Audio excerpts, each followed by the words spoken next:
Dan saya sudah bilang ikhwah dan akhwat rahimakumullah, dalam agama kita, kalau ada seseorang berbuat jahat dengan kita, jangan balas kejahatan dengan kejahatan. Nggak boleh orang gunjing kita balas dengan gunjing. Dia dosa, kita dosa. Dia dihukum, kita dihukum. Sementara saya sudah bahasakan sering di pertemuan kita, dosa itu pasti punya efek jera yang besar.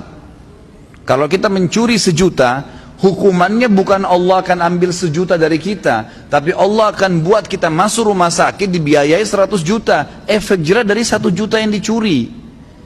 Sejam berbuat zina, Allah bisa menghukum dia dengan sebulan sakit.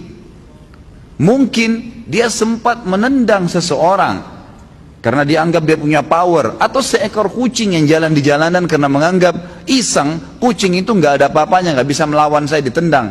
Pastikan efek jerahnya, satu waktu dia jalan dengan sepatu bagus, jalanannya bagus, kakinya keseleo, 2 minggu sakit.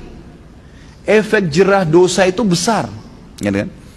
Jadi jangan sampai kita menganggap orang buat dosa itu oke-oke saja. Atau antum pernah punya peluang berbuat dosa, misal satu waktu pernah peluang bisa berzina nih dengan seorang wanita yang antum sangat kagumi, atau seorang akhwat kita punya peluang berzina dengan seorang ikhwah yang dikenal dengan kagumi, lalu kemudian tidak jadi. Syaitan membisikkan kita, coba dulu saya zina aja ya, yang penting saya sudah zina dengan orang yang saya cintai, yang saya sukai, toh saya juga sekarang bisa taubat. Keliru. Karena taubat itu hanya membersihkan kita dari hukuman hari kiamat, tapi di dunia harus ada pembersihan. Tidak bisa tidak. Tidak ada dosa yang tidak punya efek jerah. Mesti ada, sekecil apapun. Tentu efek jerahnya itu sesuai dengan kadar perbuatan, tapi lebih berat daripada perbuatan dia. Dosa seperti segelas racun. 1 gelas racun ini sebenarnya secara medis bisa diobati dengan susu. Karena susu minuman yang steril, bisa mengobati racun yang masuk dalam tubuh. Tapi pertanyaannya, apakah 1 gelas racun bisa diobati dengan 1 gelas susu? Jawabannya tidak mungkin. Mungkin membutuhkan sampai 1000 gelas susu. Artinya efek jerahnya besar. Efek jerahnya besar. Maka kata kunci dalam hati seseorang. Makanya kata para ulama, bisikan syaitan agar seseorang terjerumus dalam dosa dimulai dalam hatinya. Selalu hati yang terbisik, bukan di kuping kita, bukan di luar, di dalam hati. Tuh lihat tuh begitu tuh coba aja, tuh nggak apa-apa. Dalam hati bisikannya. Dan kalau kita tahan juga dalam hati, maka tidak akan ada masalah. Jadi hati ini memang betul-betul raja nih, kata para ulama. Nabi SAW pernah kedatangan seorang laki-laki dalam hadis Bukhari, ya Rasulullah, wasiatkan saya. Nabi SAW tahu orang ini emosional. Kata Nabi, jangan kamu marah. Marah itu penyakit hati loh ya, di hati. Tapi dia teraplikasikan nanti dengan gerakan tangan, ekspresi wajah. Tapi dia dari hati tuh. Nabi SAW ingatkan, jangan kau marah, hatimu tidak boleh. Apalagi ya Rasulullah, jangan kamu marah. Apalagi ya Rasulullah, jangan kamu marah. Nabi SAW, kata para ulama hadis, seringkali memberikan nasihat sahabat sesuai dengan keadaan yang sedang dihadapi oleh orang itu. Jadi makanya kita pun sebagai umat Nabi SAW tidak mengambil hukum spontan dari sebuah hadis, karena itu per kasus di zaman Nabi SAW, gitu kan? Jadi bisa saja sahabat ini pernah seperti ada sahabat yang datang mengatakan, ya Rasulullah, anak muda nih, dalam hadis Bukhari juga, saya siap tinggalkan semua dosa, semua yang Allah larang saya tinggalkan, semua yang Anda larang saya tinggalkan, kecuali 1, izinkan saya berzina. Ini kasus lain lagi. Kata Nabi SAW, apa kau ridha kalau ibumu dizinai? Dia bilang tidak. Saudarimu? Tidak. Istrimu? Tidak. Tantemu? Tidak. Anakmu? Tidak. Lalu kenapa kau ridha untuk dilakukan pada orang lain? Di sini Nabi SAW mengobati keadaan para sahabat yang sedang bertanya sesuai dengan kasus yang sedang dihadapin, gitu kan? Ini poin lainnya. Kita kembali kepada poin bahasan kita. Bagaimana Nabi SAW tidak tadi sampai beruban, kecuali hanya 3 lembar di umur 63 tahun, karena luar biasa dalam pengontrolan hati beliau. Tidak mudah marah, kecuali hukum Allah. Lebih banyak memaafkan, gitu kan? Dan saya sudah bilang tadi, ikhwan dan akhwat sekalian, ingat, jangan keburukan dibalas dengan keburukan. Orang fitnah, biarin dia fitnah sampai dia capek. Jangan dibalas dengan fitnah. Lalu apa yang saya harus lakukan, Ustadz? Maafkan. Masa sih Ustaz? Maafkan. Enak benar dia Ustaz? Maafkan. Nggak ada kata lain, jawabannya cuma itu. Maafin. Baik. Lalu dia bagaimana? Sudah enak-enak berbuat fitnah saya, sebarin saya. Allah ada. Allah subhanahu wa ta'ala itu kita yakini sebagai orang beriman, Sami', maha mendengar, Basir, maha melihat, Alim, maha mengetahui. Gak usah khawatir. Hukum yang telah Allah turunkan, setiap orang yang berbuat dosa pada Allah, dia kalau tobat Allah ampuni. Tapi kalau dosa berhubungan dengan hak makhluk, manusia, maka dia harus tobat kepada Allah dan meminta maaf kepada manusia yang dia buat salah. Gunjing, fitnah, mencuri, merusak nama baik. Jadi kalau kita begitu difitnah, langsung awalnya kita maafin, udah deh saya maafin. Allah mengatakan wal afina anin nas, hati kita steril kembali tuh.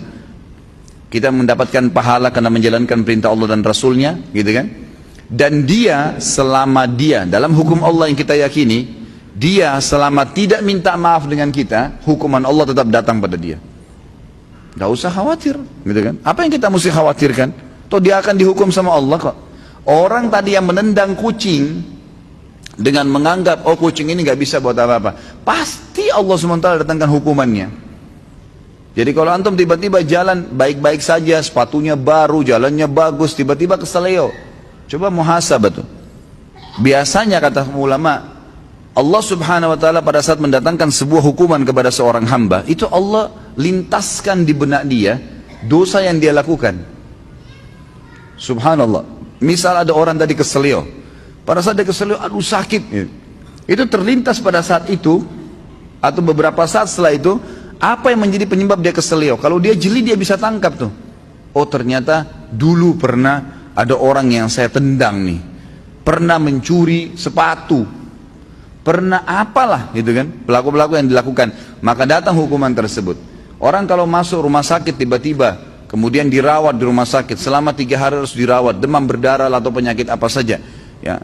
Kemudian dia pada saat sakit, pastikan kalau dia peka, kalau dia kembali kepada Allah, dia bermuhasabah, ya Allah ini apa penyebab dosa saya bertobat sama kamu kalau seandainya ada perbuatan salah, itu pasti terlintas di benaknya apa penyebabnya itu. Misal tiba-tiba dia teringat, oh dulu pernah dia minum khamar, oh dulu pernah dia buat sesuatu yang haram, terlintas tuh istighfar kepada Allah, gitu kan. Seperti itu. Jadi hati memang betul-betul dikatakan sini mahkota. Dan saya lupa ya, saya tidak tahu apa saya pernah sampaikan di pertemuan lalu atau sebelumnya tentang masalah bagaimana hati itu, teman-teman sekalian, betul-betul harus disterilkan. Seperti sebuah ruangan yang steril sekali, hati itu. Kalau hati ini antum buka seperti ruangan, sebuah ruangan, jendelanya terbuka, pintunya terbuka. Di dalam ruangan berserakan tulang-tulang bekas makanan, baju kotor, makanan-makanan yang sudah basi. Apa jadinya ruangan itu? Masuk serangga dan binatang nggak? Hah? Masuk nggak? Kok cuma ngangguk-ngangguk? Masuk kecoak, masuk nyamuk, masuk lalat, masuk burung, masuk anjing, beragam macam. Tapi kalau ruangan itu bersih, ditutup jendela dan kacanya, maka tidak akan ada masuk apa-apa. Bahkan tidak ada nyamuk seekor pun. Ruangannya bersih, steril, dipel, disapu, pasangin AC yang bagus, kacanya rapat, pintunya rapat, ada pewanginya, nyaman kita di situ. Ini kalau saya bahasakan seperti hati manusia. Kalau ada penyakit di dalam seperti banyaknya tulang-tulang bekas makanan tadi itu akhi dan ukhti, sedikit-sedikit antum hasut sama orang, sedikit-sedikit antum merasa kenapa orang ini lebih hebat dari saya, kenapa orang ini lebih gagah dan lebih cantik, kenapa orang ini begini, kenapa orang ini, terus dibawa dengan penyakit hati. Maka seperti hati tadi yang penuh dengan ruangan yang penuh dengan barang-barang yang rusak tuh, baunya nggak enak. Dan lebih parah lagi, ada orang dijaga sama dia, penyakit hatinya itu dijaga, dibiarkan dengan cara juga pintu hatinya terbuka. Jadi dia tidak taubat kepada Allah, tidak ditinggalkan. Maka setan-setan pada datang tuh, terus menerus datang. Maka harusnya memang ditutup, dirapiin, dipel, dibersihin, steril, kita akan nyaman di situ. Makanya Allah Azza wa Jalla mengatakan dalam Al-Quran, salah satu ciri orang yang akan selamat hari kiamat dengan mudah, bahkan saya bisa bahasakan selamat masuk surga tanpa hisab, Allah mengatakan illa man atallaha biqalbin salim. Orang yang datang kepada Allah hari kiamat dengan hati yang bersih, steril, nggak ada apa-apa di situ. Ingat, terus saya ulangi. Ingat ikhwan dan akhwat sekalian, jadikan sebagai peringatan bahasa ini. Jangan pernah siapkan musuh yang akan berhadapan dengan antum di hari kiamat. Dan yang kedua, jangan pernah beratkan timbangan dosa kita. Itu dua hal antum jaga. Sibukkan diri, lawannya tuh, supaya punya teman yang bisa membantu memberikan syafaat hari kiamat tuh. Artinya berteman dengan orang-orang saleh, jangan orang-orang buruk. Jangan pernah punya masalah dengan orang lain. Sudahlah, gitu kan. Sangat luar biasa kita bersihkan hati itu. Dan juga yang kita sibukkan sehari-hari adalah amal soleh yang memberatkan timbangan amal soleh kita nanti hari kiamat. Jangan dosa yang justru bermasalah buat kita nanti di hari kiamat.